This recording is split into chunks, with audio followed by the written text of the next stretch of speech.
When it comes to most young children, physical currency often functions primarily as a direct medium for spontaneous, instant gratification. Correcting this impulse requires a structured introduction to financial prioritization. I'm going to walk you through a complete, ready-to-use lesson plan for teaching the foundational rule of needs versus wants. To begin, you'll need to prepare 3 specific items: physical sorting bins, a set of picture flashcards, and a stack of play money. Establishing this framework early helps prevent childhood impulses from maturing into destructive financial habits later in life. Step 1 is establishing clear definitions.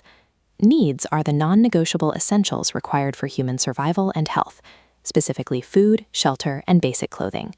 Wants describe the optional items that provide entertainment or comfort but aren't strictly necessary to live, like toys, electronics, or luxury goods. This graphic from the instructional deck serves as a useful visual anchor.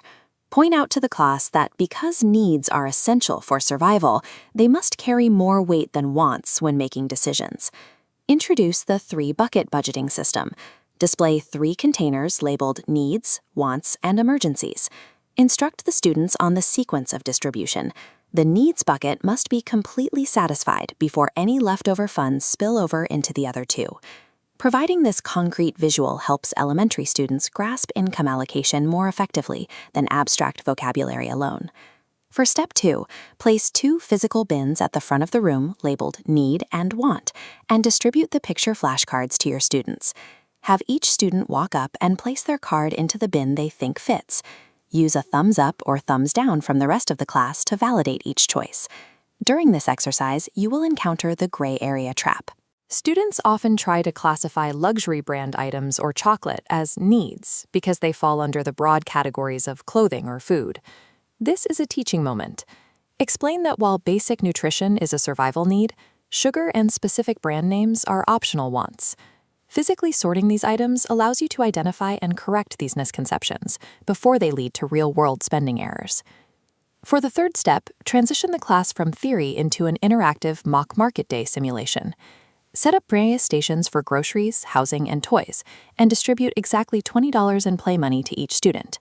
Use these guidelines to assign roles and set prices. Most importantly, establish a mandatory rule. Students have to pay for their rent and groceries before they are permitted to visit the toy station.